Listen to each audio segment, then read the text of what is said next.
देखिए सबसे पहले जितना भी इंपॉर्टेंट इंश्योरेंस बेस्ड टर्मिनोलॉजी हो गया, टर्म्स हो गया, हम लोग उसे डिस्कस कर लेंगे, ताकि आगे आने वाला जो भी अगर कहीं पे कुछ डिस्कशन हो, डिफिनीसन हो, है ना, कुछ भी पॉइंट्स वगैरह गिवन हो, तो उसे हम लोग इजीली रिलेट कर पाएँ, समझ पाए। ठीक है, सबसे पहले बैंक इंश्योरेंस के बारे में जान लेते हैं। बैंक इंश्योरेंस बैंक इंश्योरेंस क्या होता है ना, कि सेलिंग करना, सेल करना, बेचना इंश्योरेंस प्रोडक्ट्स को बैंक्स के थ्रू बैंक्स।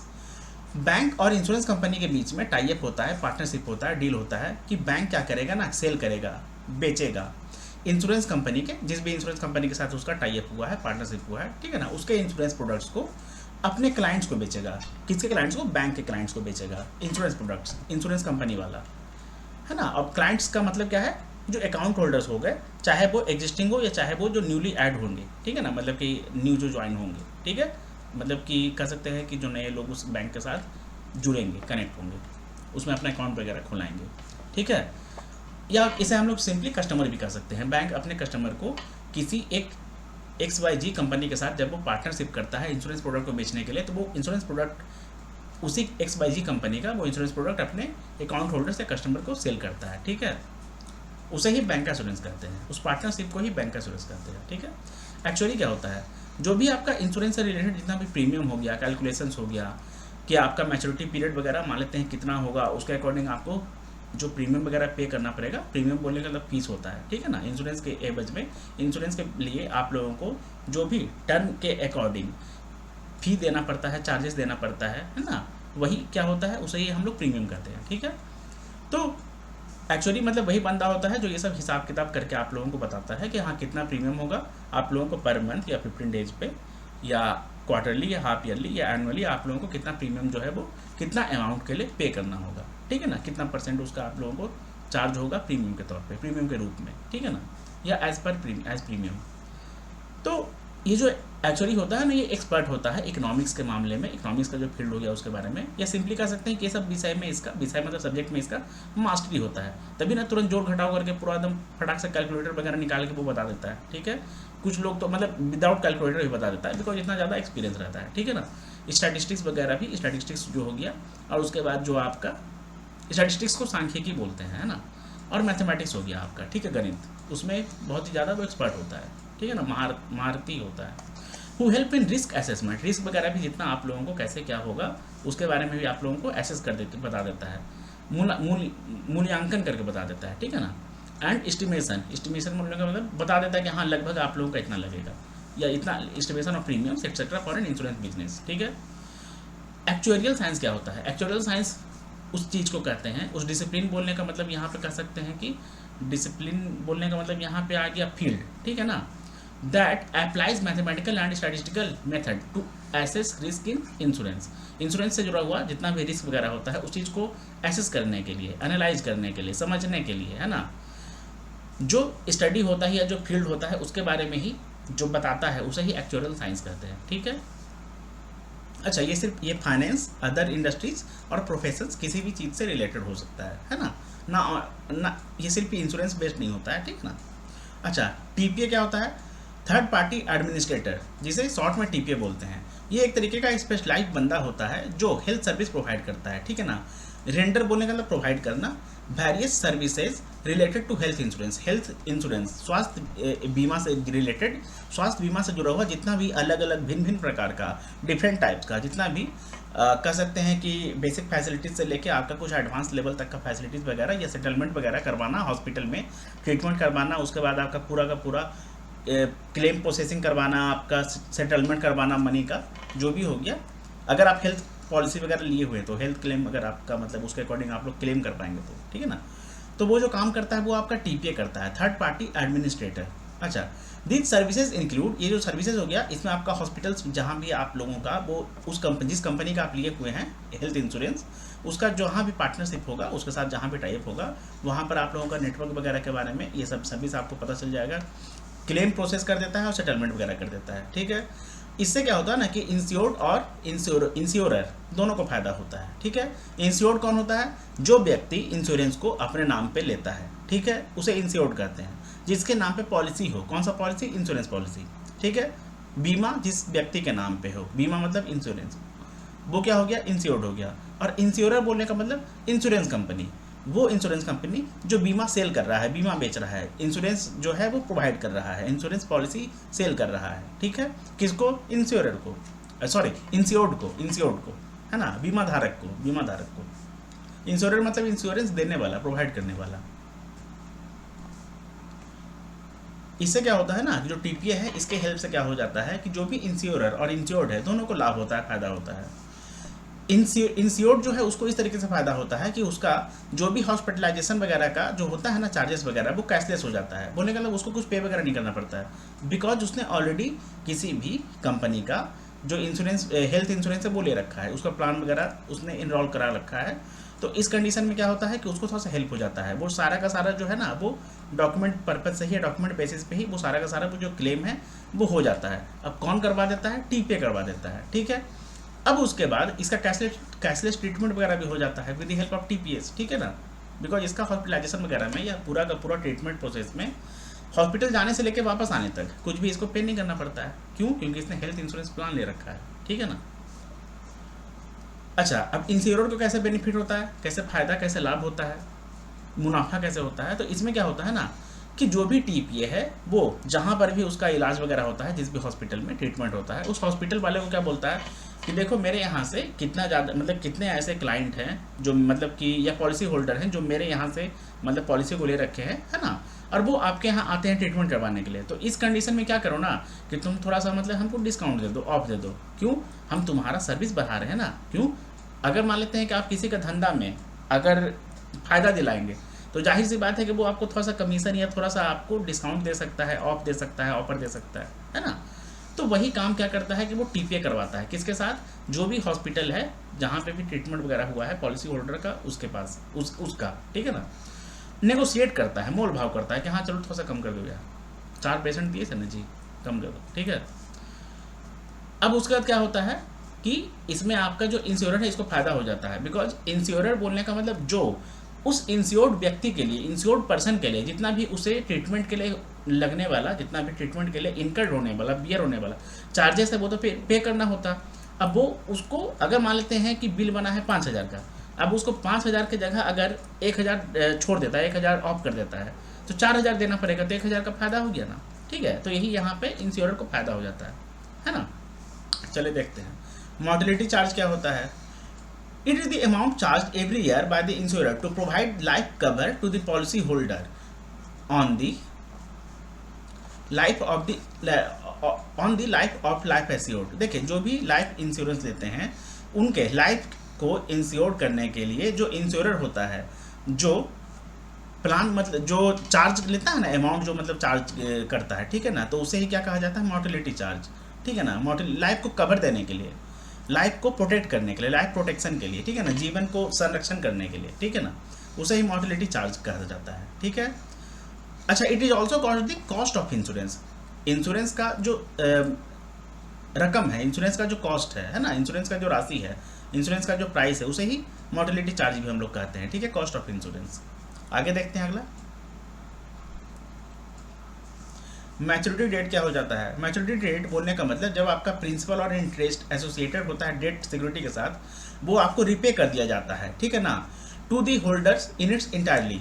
जितना भी आपका, जैसे कि मान लेते हैं कि आपको इंश्योरेंस लिए हैं, इंश्योरेंस जब आप लिए हैं तो उसका कुछ मैच्योरिटी पीरियड होगा, वैलिडिटी पीरियड होगा, 5 साल का है। अगर मान लेते हैं कि आपका 5 साल जब कंप्लीट हो जाता है तो, और उस केस में अगर मान लेते हैं कि आपका ये लाइफ इंश्योरेंस से रिलेटेड हम लोग बात कर रहे हैं, अगर आपका 5 साल कंप्लीट हो जाता है, 5 ईयर्स कंप्लीट हो जाता है, ठीक है ना, और उस कंडीशन में अगर मान लेते हैं किसी भी तरीके का आपके साथ आपको क्षति नहीं होता है, नुकसान नहीं होता है, डैमेज नहीं होता है, लॉस नहीं होता है आपका लाइफ का या समथिंग ऐसा कुछ एक्सीडेंटल वगैरह समथिंग, तो उस कंडीशन में क्या होगा ना कि आपने जितना भी आपने जो प्रीमियम वगैरह पे किया है, ठीक है ना, जितना भी आपको बताया गया था कि हाँ आपको इतना जो पे करना पड़ेगा प्रीमियम के मोड में, प्रीमियम के फॉर्मेट में, ठीक है ना, मतलब कि प्रीमियम के पेमेंट में, प्रीमियम बोलने का मतलब पेमेंट ही होता है, ठीक है ना। तो उस कंडीशन में क्या होगा कि वो जो है वो कहीं ना कहीं जो इंश्योरेंस कंपनी होता है ना, वो जो आपसे प्रीमियम लेता है, वो जो आपसे प्रिंसिपल या कह सकते हैं कि जो पैसा लेता है ना, पैसा लेता है आपका, ठीक है ना, आपको इंश्योरेंस को देगा तो पैसा लेके देगा ना, फ्री में कोई मुफ्त में थोड़ी देगा, ठीक है ना। तो वो जो लेता है तो वो क्या करता है ना कि उस पैसे को डेट सिक्योरिटी में मतलब कि लगाता है, ठीक है ना। तो डेट सिक्योरिटी वगैरह में लगाता है तो उस पर जो भी इंटरेस्ट वगैरह चार्ज होता है, इंटरेस्ट जो उस पर मतलब जनरेट होता है या कह सकते हैं रेवेन्यू जनरेट होता है, उसका ही आप लोगों को कुछ इंटरेस्ट का कुछ पार्ट, ठीक है ना, पार्ट ऑफ दैट जनरेटेड या कलेक्टेड इंटरेस्ट, वो आपको क्या करता है कि वो आपको मतलब उसमें ऐड कर देता है आपके प्रिंसिपल में, ठीक है। तो उसे ही कहा जाता है मतलब इंटरेस्ट, वही मतलब आपका इंश्योरेंस वाले टर्म में इंटरेस्ट हो गया, ठीक है ना। तो वो आपको वापस रिपे कर दिया जाता है पूरा का पूरा, आपका जो प्रिंसिपल अमाउंट था जितना का आपने इंश्योरेंस लिया था, और उसके बाद मतलब जितना भी आपने अभी तक प्रीमियम वगैरह पे कर दिया है उतना का, प्लस उसके बाद जितना भी आपका समय खत्म होने के बाद आपको जितना भी उस पर इंटरेस्ट जितना भी बना था वो आपको उसमें ऐड होके जो मिल जाता है, ठीक है। वही क्या होता है मैच्योरिटी डेट। मैच्योरिटी डेट मतलब कि उसी समय पे जब आपका खत्म हो जाता है इंश्योरेंस का समय अवधि या समय आवली या ऐसा कुछ होता है ना, आवली, समय आवली, ये भी टर्म याद नहीं आ रहा है, ठीक है ना। लेकिन हाँ समय अवधि होता है, जो टाइम ड्यूरेशन हो गया, टाइम पीरियड हो गया आपका, और टर्म हो गया आपका जो, ठीक है ना। एजेंट कौन होता है? एजेंट वो पर्सन होता है जो किसी भी इंश्योरेंस कंपनी को, फर्म बोलने का मतलब ऑर्गेनाइजेशन, एंटिटी, कंपनी, ठीक है ना, इससे कनेक्टेड होता है, इसको रिप्रेजेंट करता है, ठीक है ना।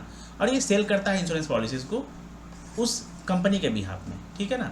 एजेंट, उसे ही एजेंट कहते हैं। ब्रोकर क्या होता है? ब्रोकर होता है एक ऐसा बंदा, एक ऐसा पर्सन, वो एडवाइज करता है, गाइड करता है, इन्फॉर्मेशन देता है इंश्योरेंस का जिस भी व्यक्ति को नीड होता है उसके बारे में। अगर किसी को हेल्थ इंश्योरेंस का नीड है तो वो उसे हेल्थ इंश्योरेंस के बारे में बता देता है, ठीक है ना। अगर किसी को कार इंश्योरेंस का नीड है तो वो उसको कार इंश्योरेंस वगैरह के बारे में बता देता है, ठीक है।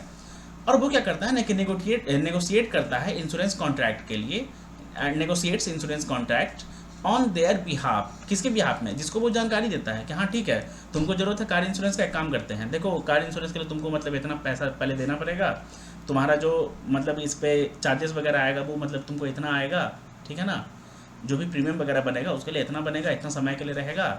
अब उसके बाद तुम्हारा थर्ड पार्टी उसमें है कि नहीं, मतलब सब कुछ उसमें वो आपको बता देगा, क्या क्या उसमें कवर होगा वो भी बता देगा, कि कार अगर डैमेज हो जाता है, थेफ्ट हो जाता है तो सब कुछ उसमें क्या क्या कवर उसमें होगा, ठीक है ना।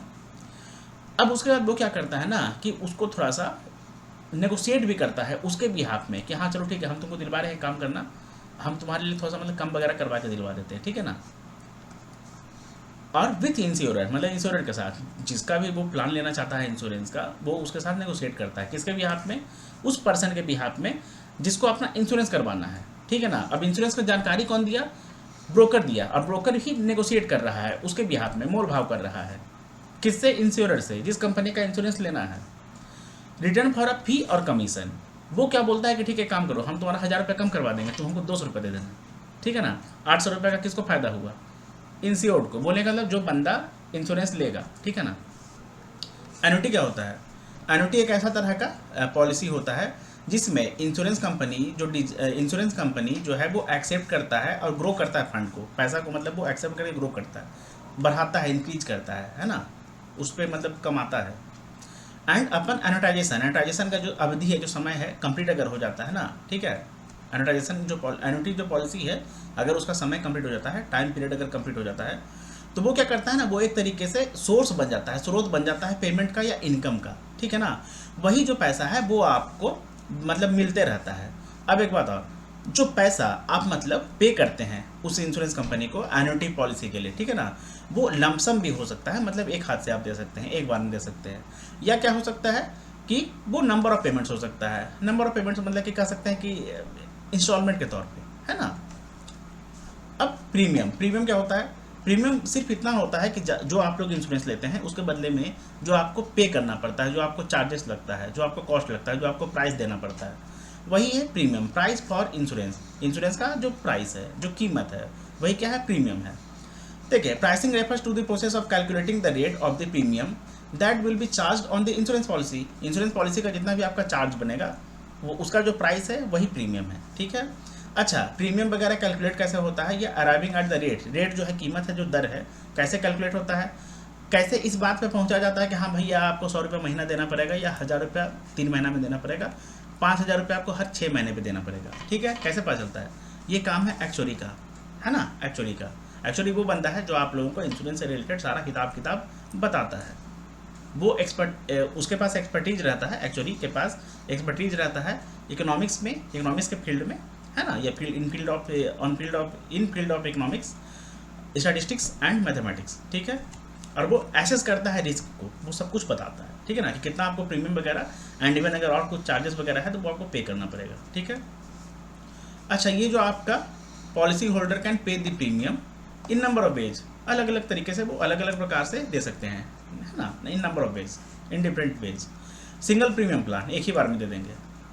Level premium plan, equal premium equal price जो है वो हर बार मतलब देंगे एक इंटायर टर्म पॉलिसी के लिए, 5 साल के लिए वो लोग मतलब इक्वली जो है हर महीने या हर 3 महीने पे, हर 4 महीने पे, हर 6 महीने पे या हर साल वो मतलब इक्वली जो है डिस्ट्रीब्यूटेड सम या अमाउंट या प्राइस वो पे करेंगे, ठीक है।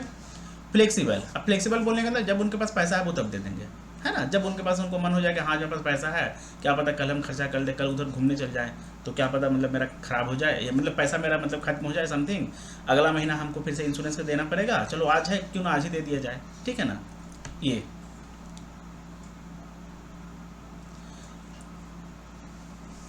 एक्स्ट्रा चार्जेस को लोडिंग्स कहते हैं। एक्स्ट्रा चार्जेस मतलब लोडिंग्स, या लोडिंग्स क्या का होता है, एक्स्ट्रा चार्जेस, ठीक है ना। ऐसा पूछ लिया जाएगा कि हाँ एक्स्ट्रा चार्जेस को और किस टर्म से जाना जाता है, या लोडिंग्स को किस टर्म से जाना जाता है। तो extra charges is equal to loadings. Loadings मतलब एडिशन लोड कराना, ऐड कर दो, आगे बढ़ा दो, ऐड कर दो, जोड़ दो, लोड कर दो, उसमें कनेक्ट कर दो, ठीक है ना। जो भी आपका नेट प्रीमियम होता है या जो भी आपका नेट प्राइस होता है उस पर अगर मान लेते हैं कि आपको कुछ एडिशनल प्राइस पे करना पड़ता है, उसे ही लोडिंग्स कहते हैं या एक्स्ट्रा चार्जेस कहते हैं, है ना। अब एक्स्ट्रा चार्जेस आपका प्रोसेसिंग फीस वगैरह, कैसे आप लोग मतलब जाते हैं अगर ऑनलाइन पेमेंट करते हैं, ऑनलाइन पेमेंट करने के लिए क्या आप लोगों को एक्स्ट्रा चार्जेस नहीं करना पड़ता है ना। तो एक्स्ट्रा चार्जेस अगर आप लोगों को जो ट्रांजैक्शन चार्जेस हो गया वो आपका एक तरीके से प्रोसेसिंग फीस है, आपको एक तरीके से सर्विस आप जो दे रहे हैं उसके लिए फीस है। आप लोग अगर रेस्टोरेंट वगैरह में भी जाते हैं वो आप लोग जो कभी टैक्स वगैरह पे करते हैं वो भी आपका एक्स्ट्रा चार्जेस हो गया।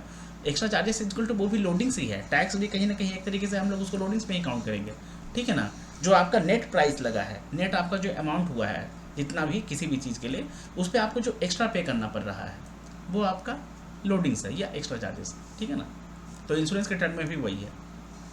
लैप्स क्या होता है, लैप्स का मतलब छूट जाना। मान लेते हैं कि आपका जो इंश्योरेंस पॉलिसी है उसका अगर आपसे कभी जो है पेमेंट नहीं हो पाता है, भुगतान नहीं हो पाता है, आप उसका प्रीमियम भरने में कभी असफल रह जाते हैं किसी भी कारणवश, किसी भी वजह से, है ना, तो उस कंडीशन को ही लैप्स बोलते हैं, छूट जाना, रह जाना, ठीक है ना, फुलफिल नहीं हो पाना, lapse. The policy is deemed to be lapse. Deemed to be lapse मतलब पॉलिसी को लैप्स माना जाता है कि हाँ यार रह गया, छूट गया, है ना। सरेंडर वैल्यू क्या होता है, अगर आप अपना जो पॉलिसी है उस पॉलिसी का जितना भी आप लोगों का जो मैच्योरिटी पीरियड है, उस मैच्योरिटी पीरियड के ख़त्म होने से पहले अगर आप अपने पॉलिसी को एंड करवाना चाहते हैं, ख़त्म कराना चाहते हैं, उस प्लान को आप लोग कह सकते हैं कि उस प्लान से एग्जिट होना चाहते हैं, तो उस कंडीशन में जो आपको वैल्यू मिलेगा, जितना भी आपका हिसाब वगैरह करके आपका जितना भी प्रीमियम के अकॉर्डिंग उस समय के लिए, उस टाइम पीरियड के लिए जब आप मतलब एंड करवा रहे हैं, है ना।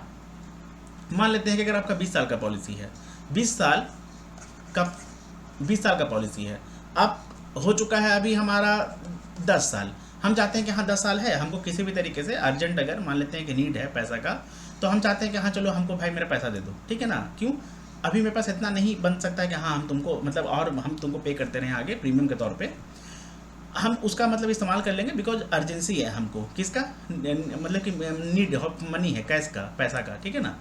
तो उस कंडीशन में आप चाहते हैं तो आप पैसा को मतलब निकाल सकते हैं, आप मतलब पैसा को निकालने के मतलब प्लान से एग्जिट हो सकते हैं। कौन सा प्लान से, इंश्योरेंस प्लान से, इंश्योरेंस पॉलिसी को आप लोग छोड़ सकते हैं, ठीक है ना। तो उसके अकॉर्डिंग जो आप लोगों का वैल्यू वगैरह वहाँ पे जो अमाउंट वगैरह होगा, जो आप लोग मतलब जितना के लिए आप लोग क्लेम कर पाएंगे, है ना, जितना आपने प्रीमियम वगैरह दिया है, जितना टाइम के लिए, है ना, तो वही आपको जो जिसके अकॉर्डिंग आपको मतलब जितना भी कुछ पेनल्टी वगैरह छोड़ छाड़ के अगर मिलेगा तो वो आपका हो जाएगा सरेंडर वैल्यू, ठीक है ना। सरेंडर वैल्यू होता है वो क्लेम्स जो दिया जाता है डिसीजन पे, इंश्योर्ड के डिसीजन पे कि हाँ हमको भाई मेरा एक काम करो, दे दो, अभी मैं पैसा की जरूरत है, जितना भी बन रहा है उतना दे दो, ठीक है ना। इसमें आपको थोड़ा सा नुकसान भी होता है, थोड़ा सा नहीं एक्चुअली बहुत ही नुकसान होता है, ठीक है ना, क्योंकि टाइम पीरियड से पहले आप मतलब उस पॉलिसी को एंड कर रहे हैं ना, या उस प्लान को ख़त्म कर रहे हैं ना। मैच्योरिटी क्लेम क्या होता है, मैच्योरिटी क्लेम का मतलब है मैच्योरिटी पीरियड, जो भी आपने पॉलिसी जो लिया है या इंश्योरेंस पॉलिसी जो लिया है, इंश्योरेंस लिया है, उसका जो पॉलिसी का टर्म है 10 साल था, 10 साल कंप्लीट हो गया, उसके बाद जो आप लोगों का जो पैसा पूरा मिल जाएगा और जो आपका पॉलिसी का जो कॉन्ट्रैक्ट है वो एंड हो जाएगा, उसे ही मैच्योरिटी क्लेम कहते हैं कि मैच्योरिटी कंप्लीट हो चुका है, मैच्योरिटी पीरियड कंप्लीट हो चुका है, अब एक काम करो, मेरा जितना ही पैसा बना है भैया वो हमको दे दो, मैच्योरिटी क्लेम उसे कहते हैं, ठीक है। डेथ क्लेम क्या होता है, डेथ क्लेम बोलने का मतलब है कि अगर आपका जैसे कि आपने इंश्योरेंस लिया, ठीक है, अब इंश्योरेंस के बाद क्या हो गया कि आपका ही अगर मान लेते हैं कि हाँ कोई बंदा मतलब देखिए एक्स बंदा जो है अगर इसने इंश्योरेंस लिया, ठीक है ना, अगर इसका देहांत हो जाता है इंश्योरेंस का मैच्योरिटी पीरियड कंप्लीट होने से पहले, तो इस कंडीशन में क्या होगा कि कोई भी इसका जो नॉमिनी या बेनिफिशियरी होगा या असाइनी होगा, नॉमिनी बेनिफिशियरी असाइनी बोलने का मतलब वो बंदा हो गया या एक लीगल हायर भी होता है ना, उसका जो भी वारिस वगैरह हो गया, वो कौन होते हैं, वो ऐसे लोग होते हैं जिसको इंश्योर्ड पर्सन जो है जिसने पॉलिसी लिया था, इंश्योरेंस करवाया था, वो चाहता है कि अगर मान लेते हैं कि कभी भी भविष्य में अगर हमको कुछ हो जाए, मुझे कुछ हो जाए, उस कंडीशन में जो भी मेरा पर्याप्त राशि बनेगा, पर्याप्त जितना भी मतलब मेरा इंश्योरेंस का अमाउंट जो बनेगा उस टाइम पे, वो किसे दे दिया जाए, तो वो मेरा जो नॉमिनी है, असाइनी है, बेनिफिशियरी है या जो लीगल हायर है उसे दे दिया जाए। ठीक है, ये सब जो आपका इंश्योरेंस कॉन्ट्रैक्ट स्टार्टिंग में बनता है ना, उसी टाइम पे आपको मेंशन वगैरह करना होता है, सब प्रोवाइड करना होता है, तो उसे दे दिया जाएगा। ठीक है ना, तो उस कंडीशन में ही क्या होगा, डेथ क्लेम, कि हाँ डेथ हो चुका है, काम करो जितना भी मतलब मेरे जानने वाले का जो भी पैसा था, जिसका बेनिफिशियरी या नॉमिनी हम हैं या लीगल हायर हम हैं, उनका एक काम करो, इंश्योरेंस को तोड़ दो, मतलब इंश्योरेंस तोड़वा देना मतलब कि हाँ इंश्योरेंस जो है उसको खत्म कर दो, ठीक है, एंड कर दो, और जितना भी है पैसा वो डेथ क्लेम हम कर रहे हैं, मतलब एक काम करो वापस दे दो, मतलब हमको चुका दो। तो उस टाइम पे क्या होता है कि उस टाइम पे भी आपका जो है डेथ क्लेम का जब आप लोग पैसा ले लेते हैं, ठीक है ना, पेमेंट जब आपको मिल जाता है, सच पेमेंट्स देखें, such payments are known as death claim, ठीक है, जो आपको पैसा मिल जाता है, तो उसके बाद क्या होता है, कॉन्ट्रैक्ट जो होता है इंश्योरेंस का वो खत्म हो जाता है। जब आपका बंदा नहीं रहा और उस बंदे के बदले में जब एज ए बेनिफिशियरी आपने पैसा कलेक्ट कर लिया, किससे, इंश्योरेंस से, जिस कंपनी के साथ, जिस इंश्योरेंस कंपनी का उसने इंश्योरेंस लिया था, तो आपका पॉलिसी तो खत्म हो गया ना, कि हाँ भाई अब मतलब सब कुछ मतलब खलास हो गया, है ना, कुछ बचा नहीं, है ना। तो उसी कंडीशन में क्या हो गया, मतलब LHS is equal to RHS हो गया। तो उस कंडीशन में क्या हो गया कि आपका जो इंश्योरेंस का कॉन्ट्रैक्ट है, कह सकते हैं एग्रीमेंट है, वो तो खत्म हो गया, कम्स टू एन एंड, है ना। Death claim can be, death claim जो होता है वो दो तरीके का होता है, एक होता है early death claim. Early death claim का मतलब क्या है कि अगर मान लेते हैं कि जो भी आपका स्टार्टिंग डेट ऑफ पॉलिसी है, अगर मान लेते हैं कि आपने स्टार्टिंग डेट ऑफ पॉलिसी या स्टार्ट ऑफ पॉलिसी मान लेते हैं कि मान क्या लेते हैं, बस ऐसे बताते हैं, 2023 है, 2023 में आपने पॉलिसी लिया, 2023 से 24, 24 से 25 और 25 से 26, अगर 26 पूरा हो, मतलब 2026 पूरा होने से पहले अगर आपका देहांत हो गया, उसे क्या कहा जाएगा, अर्ली डेथ क्लेम, है ना, जो आपको मतलब उस समय अमाउंट वगैरह दिया जाएगा। ये होता क्या है ना, विद इन 3 ईयर्स होता है, विद इन 3 ईयर्स, ठीक है। एक होता है आपका आफ्टर 3 ईयर्स, इसे कहा जाता है नॉन अर्ली डेथ क्लेम। 2026 के बाद अगर आपका कभी भी होगा, उस कंडीशन में क्या हो जाएगा कि आपका आफ्टर 3 ईयर्स, है ना, जब आपने स्टार्ट ऑफ पॉलिसी हुआ था, मतलब आप जब आपने पॉलिसी लिया था, है ना। रिपुडिएशन ऑफ डेथ क्लेम क्या होता है,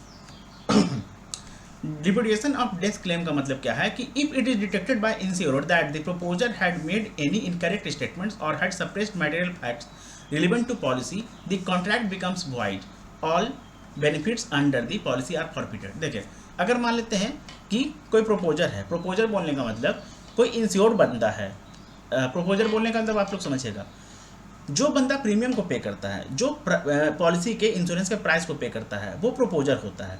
अब एक बात और, अगर जो प्रपोजर है वो खुद अपने लिए भी इंश्योरेंस लिया है और उसका वो प्रीमियम खुद दे रहा है, तो वो प्रपोजर एंड इंश्योर्ड दोनों कहलाएगा। लेकिन अगर उस बंदे ने किसी दूसरे के लिए, अपने हस्बैंड के लिए, अपने वाइफ के लिए, अपने बेटे के लिए, अपने पिताजी के लिए, अपने माताजी के लिए, अपने भाई के लिए या किसी के लिए भी XYZ पर्सन के लिए, अगर उसने एक इंश्योरेंस पॉलिसी मतलब लिया था, ठीक है ना, और पेमेंट वो कर रहा है, प्राइस वो पे कर रहा है, प्रीमियम वो पे कर रहा है, ठीक है ना, तो उस कंडीशन में वो ओनली प्रपोजर होगा, ठीक है ना। तो मान लेते हैं कि अगर उसने किसी के लिए एक इंश्योरेंस पॉलिसी लिया था, इंश्योरेंस प्लान लिया था, जिसके लिए उसने लिया था उसका अगर मृत्यु हो चुका है, देहांत हो चुका है, वो अगर जीवित नहीं है, और उस कंडीशन में अगर उसने इंश्योरेंस कंपनी से, जो इंश्योरर है, उस इंश्योरर से, इंश्योरेंस कंपनी से अगर ये सच जो फैक्ट्स है छुपा लिया, हाइड कर लिया, उसके जानकारी में नहीं लाया, तो इस कंडीशन में क्या होगा, और अगर इंश्योरेंस कंपनी को पता चल गया, इफ इट इज़ डिटेक्टेड, मतलब अगर उसने जानकारी हासिल कर लिया, अगर उसको किसी भी तरीके से पता चल गया, खुफिया सूत्रों के मतलब माध्यम से अगर उसे पता चल गया कि हाँ यार ये तो एक काम कर रहा है, ये तो जिसका देहांत हो चुका है उसके बदले में भी ये मतलब अभी पे किया जा रहा है प्रीमियम, और ये चाहता है कि बाद में हमें एक ही बार में मतलब बढ़िया पैसा उठा ले सकते हैं, है ना, बाद में कुछ दिखा के कि हाँ इसका तो मतलब मृत्यु अभी कुछ समय पहले हुआ है, तो तब तक के लिए अगर मान लेते हैं कि 20 में किसी का मृत्यु हो चुका है, उसके बदले में अगर कोई 2023 में पैसा उठाएगा, है ना, नहीं बता के, तो आप समझ रहे हैं कि इन 3 सालों का कितना उसको बढ़ के मिलेगा। जो वो प्रीमियम वगैरह पे करेगा उसके लिए भी तो उसको इंटरेस्ट वगैरह मिलता है ना, समझ रहे हैं। तो उस कंडीशन में क्या होगा कि आपका अगर इंश्योरर को पता चल जाए ऐसा कि हाँ ऐसा भाई केस है, ठीक है ना, कि ये गलत मतलब जानकारी दे रहा था या ये बताया ही नहीं, है ना, उस कंडीशन में क्या होगा कि वो जो वाइड है, वो जो इंश्योरेंस का कॉन्ट्रैक्ट है वो वाइड हो जाएगा, खत्म हो जाएगा, ठीक है ना, खत्म हो जाएगा। और जितना भी बेनिफिट्स उस पॉलिसी के लिए था, उस पॉलिसी के अंडर में आ रहा था, वो सारा का सारा फॉरफिट हो जाएगा, जब्त हो जाएगा, मतलब खत्म हो जाएगा, ठीक है ना, सीज हो जाएगा। Incurred but not reported IBNR claims, IBNR का फुल फॉर्म होता है इनकर्ड बट नॉट रिपोर्टेड, ठीक है ना, हुआ है लेकिन इसके बारे में जानकारी नहीं दिया गया है, सूचित नहीं किया गया है। रिपोर्टेड मतलब रिपोर्ट मतलब सूचना, रिपोर्टेड मतलब सूचित करना, ठीक है। मेरा हिंदी एक्चुअली काफ़ी खराब है। Incurred but not reported claims, IBNR claims, are claims that occurred in a particular year but not reported to the insurer till the end of the year. अगर मान लेते हैं किसी ईयर में कभी कुछ हुआ होगा, ठीक है ना, मान लेते हैं कि 2022 में किसी के साथ मतलब जिसने इंश्योरेंस वगैरह लिया था उसके लिए उसके साथ कुछ हो गया, ठीक है ना, लेकिन उसका जानकारी जो है वो पूरे साल अगर नहीं दिया गया है ना, not reported to the insurer till the end of the year, उस ईयर के उस साल के खत्म होने तक अगर नहीं दिया गया है, ठीक है, तो उस कंडीशन में उसी को क्या कहते हैं, वो कहते हैं IBNR claims, incurred but not reported claims, ठीक है। अब इस कंडीशन में क्या होगा ना कि जो भी इसका एक्यूरेट एस्टिमेशन होगा, जितना भी उसको मतलब वो क्लेम वगैरह मिलेगा उसके बारे में, या उसका जो लाइबिलिटीज़ वगैरह होगा वो थोड़ा सा रिफ्लेक्ट मतलब करेगा। इसके लिए क्या करना पड़ता है ना कि उसे थोड़ा सा मतलब उसके अकॉर्डिंग थोड़ा सा हिसाब एसेस करना पड़ता है, ठीक है। पहले बताता तो उस पहले देख लेता, बट बाद में बताने की वजह से क्या होता है कि वो थोड़ा सा पहले जाके चीज़ों को देखता है, एनालाइज करता है, उसके अकॉर्डिंग फिर आपका जो क्लेम है वो आपको फिर मिलेगा, ठीक है ना। इंश्योरेंस कॉन्ट्रैक्ट क्या होता है? An insurance policy is a contract between two parties. Insurance contract बोलने का मतलब दो लोगों के बीच में कॉन्ट्रैक्ट, दो पार्टीज के बीच में कॉन्ट्रैक्ट, है ना, या पार्टनरशिप या डील। दो पार्टीज कौन हो गए? एक हो गया इंश्योरर। इंश्योरर कौन होता है? इंश्योरेंस कंपनी, जिस कंपनी से हम लोग इंश्योरेंस लेते हैं, जैसे LIC हो गया, NICL हो गया, बजाज आलियांज जनरल इंश्योरेंस हो गया, और भी मतलब ICICI प्रूडेंशियल लाइफ इंश्योरेंस हो गया, ये सब जितना भी हो गया, है ना, एडलबेस इंश्योरेंस, नीवा बुपा हेल्थ इंश्योरेंस, ये सब क्या हो गया? इंश्योरेंस कंपनी हो गया, मतलब इंश्योरर हो गया। इंश्योर्ड कौन होता है? जो पॉलिसी लेता है, जो इंश्योरेंस खरीदता है, जिसके नाम पे इंश्योरेंस मतलब बनता है इंश्योरेंस का कॉन्ट्रैक्ट, ठीक है। अच्छा, as per Indian contract act 1872। अच्छा, इंश्योरेंस कॉन्ट्रैक्ट जो है ना, ये एक तरीके का वैसा इंश्योरेंस का पॉलिसी है, इंश्योरेंस का ऐसा पॉलिसी है जो इंश्योरेंस, जो इंडियन कॉन्ट्रैक्ट एक्ट 1872 में पारित हुआ था। पारित बोलने का मतलब 1872 में शायद लागू हुआ था समथिंग। पारित का इंग्लिश क्या होता है, मतलब पता नहीं। 1872 में जो मतलब इम्प्लीमेंट हुआ था, ठीक है। तो उसके अकॉर्डिंग ही जो इंश्योरेंस कॉन्ट्रैक्ट है उसका ऐसा है, उसके अकॉर्डिंग इंडियन कॉन्ट्रैक्ट एक्ट 1872 के अधीन में इंश्योरेंस कॉन्ट्रैक्ट को कैसे जाना जाता है, उसका डेफिनेशन क्या है? तो वो है एक इंश्योरेंस पॉलिसी दो पार्टीज के बीच में जो है वो कॉन्ट्रैक्ट है, ठीक है, उसे ही इंश्योरेंस कॉन्ट्रैक्ट कहा गया है। क्या? किसके बीच में? इंश्योरर के बीच में, जो कि इंश्योरेंस कंपनी है, और इंश्योर्ड के बीच में, जो कि पॉलिसी होल्डर है, जो उस इंश्योरेंस कंपनी से इंश्योरेंस को लेता है, खरीदता है, ठीक है। आगे देखते हैं।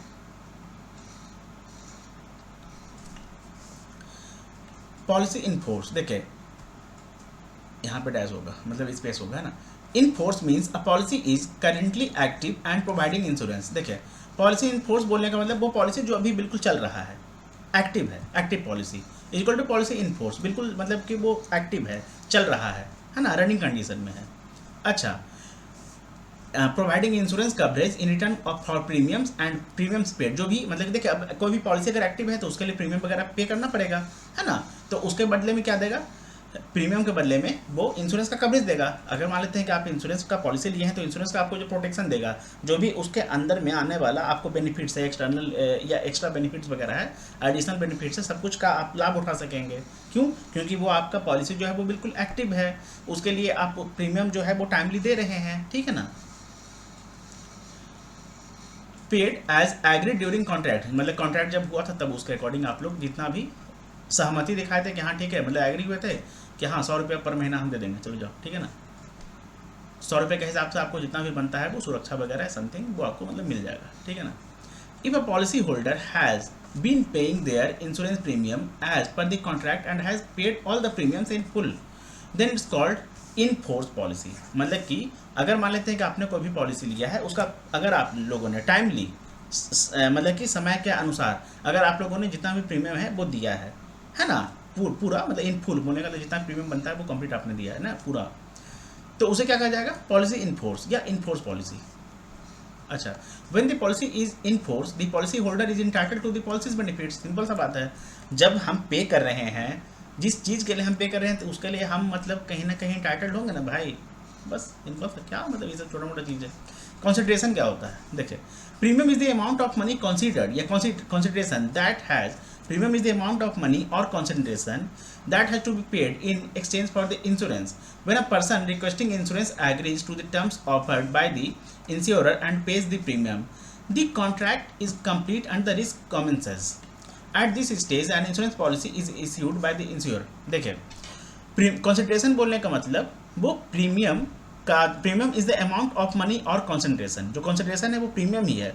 कि मान लेते हैं कि अगर आपने जो भी इंश्योरेंस पॉलिसी लिया है, जिस भी चीज़ के लिए आपने इंश्योरेंस करवाया है, उसके लिए अगर आप लोग टाइमली पेमेंट कर रहे हैं, तो उसके बदले में जो इंश्योरेंस कंपनी है, अगर आपको जिस चीज़ के लिए आपने इंश्योरेंस लिया है वो अगर आपको फुलफिल कर रहा है, वो आपको उसके बदले में दे रहा है, उसके एवज में दे रहा है, प्रोटेक्शन प्रोवाइड कर रहा है, ठीक है ना, तो उसे ही क्या कहा जाएगा, कंसिडरेशन। मतलब तो वो आपको क्यों कर रहा है, क्योंकि आपने प्रीमियम दिया है, मतलब कंसिडरेशन दिया है ना।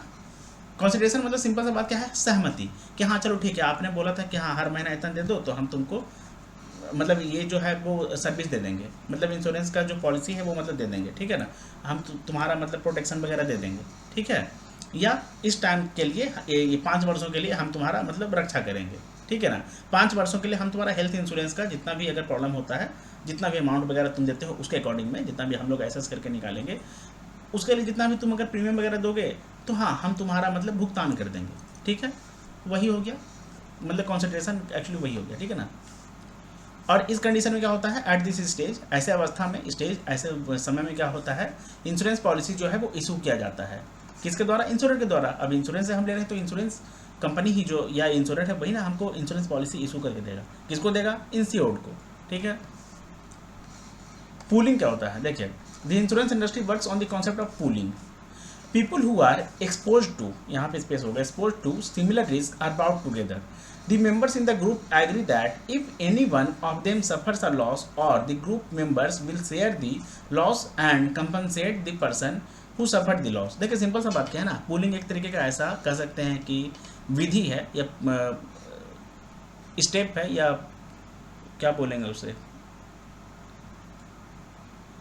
एक्ट है, जिसमें क्या होता है ना कि इंश्योरेंस कंपनी जो है वो जितना भी लोग मतलब एक सिमिलर टाइप ऑफ रिस्क से प्रभावित होते हैं, ग्रसित होते हैं, उस कंडीशन में क्या करता है कि हाँ जितने भी लोगों को भूकंप का सामना, मान लेते हैं कि हाँ हम लाइफ इंश्योरेंस लिए हैं, हेल्थ इंश्योरेंस लिए हैं, अब वो पता करेगा कि एक काम करो भाई, या फायर इंश्योरेंस वगैरह लिया है, उस कंडीशन में क्या होगा कि अगर मान लेते हैं कि कोई सेम जगह के लोग होंगे, अगर वहाँ पे आग लगने की वजह से, मान लेते हैं कोई इंडस्ट्री है, कोई फैक्ट्री है, उसमें अगर आग लगने की वजह से लोगों को मतलब प्रॉब्लम हो गया, या घर में ही मतलब एक ऐसा सोसाइटी है जहाँ पे आग लग गया, वो लोग मतलब फायर इंश्योरेंस वगैरह ले रखे थे, या चोरी हो गया, या मतलब समथिंग ऐसा कुछ हो गया, तो उस कंडीशन में क्या होगा कि वो इंश्योरेंस कंपनी सभी को बुलाएगा जो सिमिलर रिस्क से प्रभावित हुए हैं, है ना, जिनको इम्पैक्ट हुआ है सिमिलर रिस्क से, उन लोगों को बोला जाएगा कि देखो एक काम करो यार, अचानक से अभी हम इतना बड़ा अमाउंट तुमको चुका नहीं पाएंगे, तुम एक काम करो, आपस में थोड़ा थोड़ा बांट लो, आपस में मतलब थोड़ा थोड़ा जो है वो बांट लो, उसके अकॉर्डिंग ही क्या होता है कि कॉम्पनसेट कर दिया जाता है लॉस को, ठीक है ना, who suffered the loss.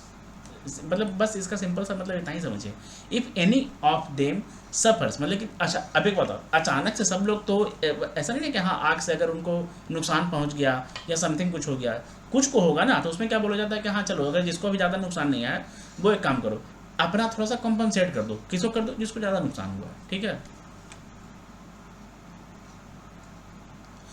Free look period क्या होता है, देखिए, IRDA का फुल फॉर्म क्या होता है, insurance regulatory and development authority, बाद में इसमें इंडिया लगा दिया गया है, ठीक है ना, पहले ये IRDA था, अब IRDA ही हो गया है। IRDA has prescribed a free look period of 15 days for life, general insurance and health policies या हेल्थ इंश्योरेंस, ठीक है ना।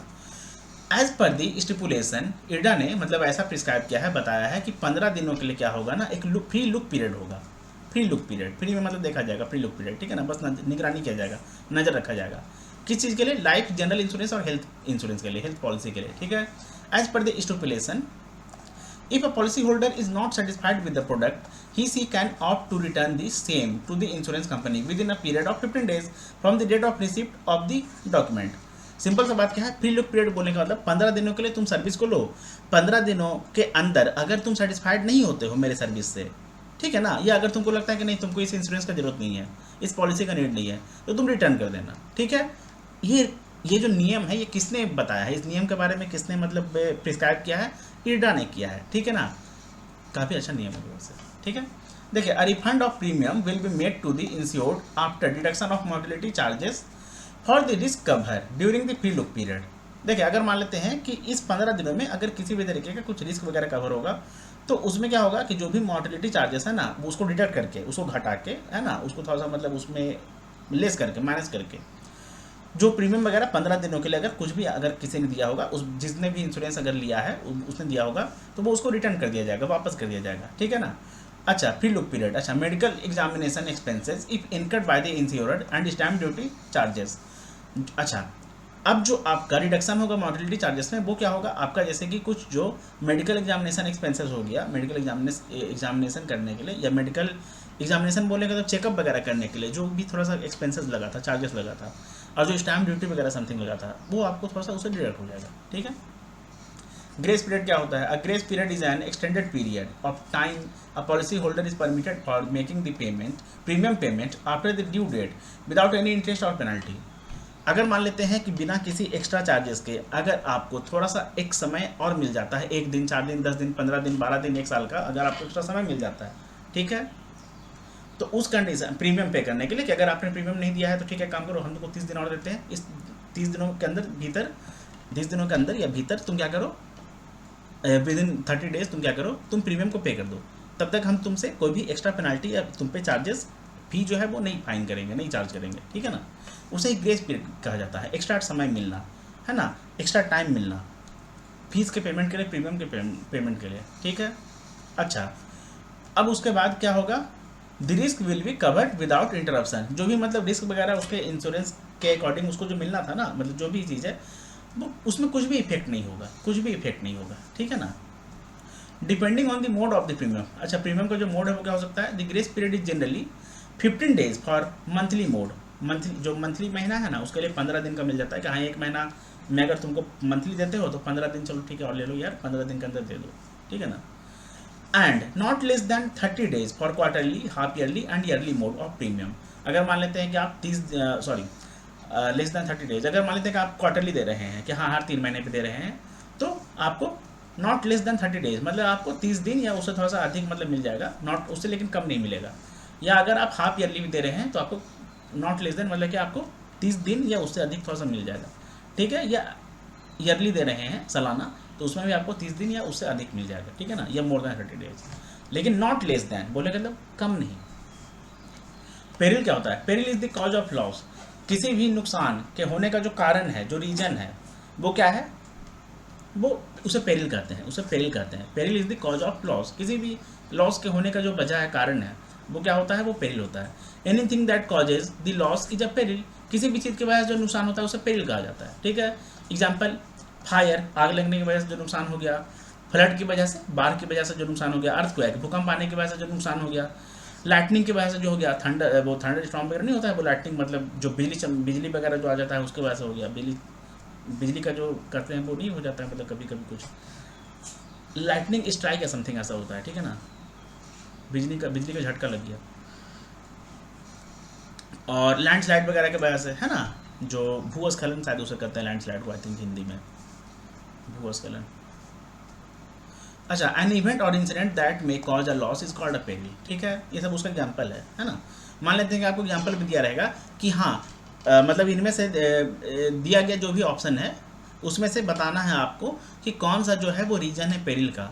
अगर मान लेते हैं कि वहाँ पे आपको fire, flood, earthquake, lightning and landslide सभी दिया रहे, या सिर्फ फायर, फ्लड, अर्थक्वेक, लाइटनिंग दिया रहे, और लास्ट में अगर आपको ई ऑप्शन में दिया रहे, अगर आपको ऐसे बना दिया जाए, बी सी डी ई, ई में अगर आपको दिया रहे कि ऑल ऑफ दी एबव, अगर ऐसे दिया रहे उस कंडीशन में क्या होगा कि ऑल ऑफ दी एबव, ठीक है। इस तरीके से आपको सवाल पूछ लिया जाएगा, है ना। अब उसके बाद राइडर क्या होता है? राइडर होता है, Riders provide additional insurance cover with a basic insurance policy. अगर मान लेते हैं कि आपको बेसिक इंश्योरेंस पॉलिसी ली है या नॉर्मल जो अभी आपका प्लान चल रहा है, जो भी पॉलिसी प्लान आपने लिया है, इंश्योरेंस का जो आपने मतलब कॉन्ट्रैक्ट लिया है, प्लान लिया है, ठीक है ना, उसमें अगर आपको कुछ एडिशनल इंश्योरेंस कवर मिल जाए, उसको क्या कहा जाता है? राइडर, ठीक है ना, उसे राइडर कहा जाता है। एक्स्ट्रा बेनिफिट, राइडर बोलने का मतलब एक्स्ट्रा बेनिफिट, एडिशनल बेनिफिट, ठीक है ना, एडिशनल इंश्योरेंस बेनिफिट या इंश्योरेंस बेस्ड बेनिफिट, ठीक है ना। अच्छा, a rider is an additional optional benefit with a basic insurance policy. Insurance companies offer various types of riders which are useful in increasing insurance protection by adding a small premium on the basic policy. मतलब कि ये क्या करता है ना, rider थोड़ा सा आपका जो सुरक्षा है, प्रोटेक्शन है, वो इंक्रीज कर देता है, थोड़ा सा बढ़ा देता है। अब वो जो एक्स्ट्रा अगर आप मान लेते हैं कि आपको इंश्योरेंस अगर कुछ बढ़ा देता है, तो उस कंडीशन में क्या करता है ना, इसके लिए आपको बोलता है कि तुम एक काम करो, जो तुम्हारा या मतलब जो आपका या तुम्हारा समथिंग है ना, जो भी आप प्रीमियम पे करते हैं उसको थोड़ा सा बढ़ा दीजिए। 100 रुपया दे रहे हैं, एक काम करो ना 10 रुपये और दे दो, हम तुमको ये चीज़ एक्स्ट्रा दे देंगे। तो आप बोलेंगे अच्छा ठीक है 10 रुपये में तो बढ़िया ही यार, ज़्यादा हमको नुकसान भी नहीं हो रहा है, और चलो ना बढ़िया है कि हाँ हमको ये भी मिल जाएगा। उस कंडीशन में क्या होगा, आपको सिर्फ 110 देना पड़ा, ठीक है। तो उसे क्या कहा जाएगा, 10 रुपये जो है वो आपका राइडर है। 10 रुपये के बदले में आपको मतलब राइडर का मतलब कि वो बेनिफिट मिल गया, एक्स्ट्रा एक्सटर्नल या ऑप्शनल बेनिफिट मिल गया, ठीक है ना। कितना पे करके? मात्र 10 रुपये पे करके, ठीक है। इसको हम कैसे समझाएं एग्जाम्पल के साथ? हाँ, मान लेते हैं कि आप गए कार खरीदने, कार खरीदने के साथ अगर मान लेते हैं कि आपने जो कार लिया है उसके साथ में अगर मान लेते हैं कि आपको ऐसा मिल जाए कि आप कार तो खरीदे हैं, इस कार को खरीदने के साथ में आपका जो आप इसमें जो ईयरली मेंटेनेंस वगैरह कराएंगे ना, या अगर मान लेते हैं कि कोई एक ऐसा पार्ट जो इंश्योरेंस में कवर नहीं होता है, मान लेते हैं कि आप कार का इंश्योरेंस लिए हैं, उसमें अगर कवर नहीं होता है, तो उस पार्ट को भी हम इसमें ऐड कर देते हैं कि हाँ उसके लिए भी आपको एक्स्ट्रा जो है वो इंश्योरेंस हम मतलब मुहैया करा देते हैं, प्रोवाइड करा देते हैं, ठीक है ना। कोई भी पार्ट हो, चाहे वो सीट कवर हो, चाहे वो टायर हो, चाहे वो आपका मतलब आगे का जो क्या बोलते हैं बोनट हो या समथिंग, कुछ भी उसमें ले लीजिए आप, मतलब जस्ट फॉर एग्जाम्पल हम बता रहे हैं। तो उस कंडीशन में क्या होगा कि उसके लिए जो आपको एक्स्ट्रा प्रीमियम पे करना पड़ेगा कि हाँ ठीक है लाओ ना, जब हम कार का ले ही रहे हैं, अब इसमें सब कुछ दे रहा है लेकिन ये चीज़ नहीं दे रहा है, अगर हमको 500 रुपये एक्स्ट्रा देना पड़ रहा है तो कोई बात नहीं, लाओ ना, सही है, ले लेते हैं, है ना। तो वही आपका राइडर का काम किया, ठीक है ना, कि आपको जो टायर हो गया उसके लिए आपको एक्स्ट्रा मतलब मिल गया एक इंश्योरेंस, या आपका बोनट के लिए मिल गया, या आपका जो सीट वगैरह हो गया उसके लिए मिल गया, स्टीयरिंग के लिए मिल गया, ऐसा कुछ, ठीक है ना, गियर बॉक्स के लिए मिल गया। देखिए, the following are characteristics of riders. देखिए, riders are voluntary not compulsory. देखिए, राइडर्स जो होते हैं ना वो आपके इच्छा अनुसार है कि अगर आप लेना चाहते हैं तो ले सकते हैं, ठीक है ना, आपके चॉइस पर डिपेंड करता है, आपके मूड पर डिपेंड करता है, आपके प्रेफरेंस पर डिपेंड करता है, ठीक है ना। कंपल्सरी नहीं है, ऐसा नहीं है कि हाँ ये ज़रूरी है, ठीक है। Riders need additional amount of premium. अब राइडर्स जो आप लोगों को एक्स्ट्रा चीज़ मिल रहा है तो उसके लिए आपको एक्स्ट्रा थोड़ा सा पेमेंट करना पड़ता है, वही बोल रहा है, ठीक है ना।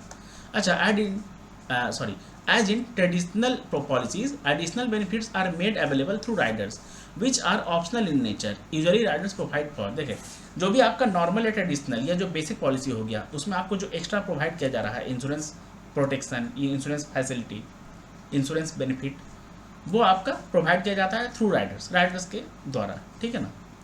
जिसमें आपका क्या क्या हो गया, एक्सीडेंटल डेथ बेनिफिट हो गया, एक्सीडेंटल डेथ बेनिफिट, ठीक है, जिसे एडीबी शॉर्ट में कहा जाता है, accidental death benefit rider, disability benefit rider, increase decrease in death benefit rider, critical illness rider, hospital cash benefit rider. अब उसके बाद waiver of premium rider.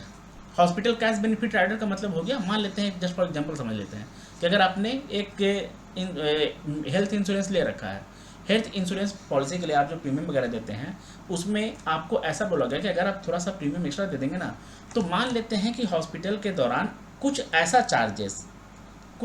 Charges जिसको आपको कहीं ना कहीं पे करना पड़ेगा, तो चलिए उसके बदले में भी हम पे कर देंगे, वो आपका राइडर का काम हो जाएगा, ठीक है ना। या वेवर ऑफ प्रीमियम राइडर,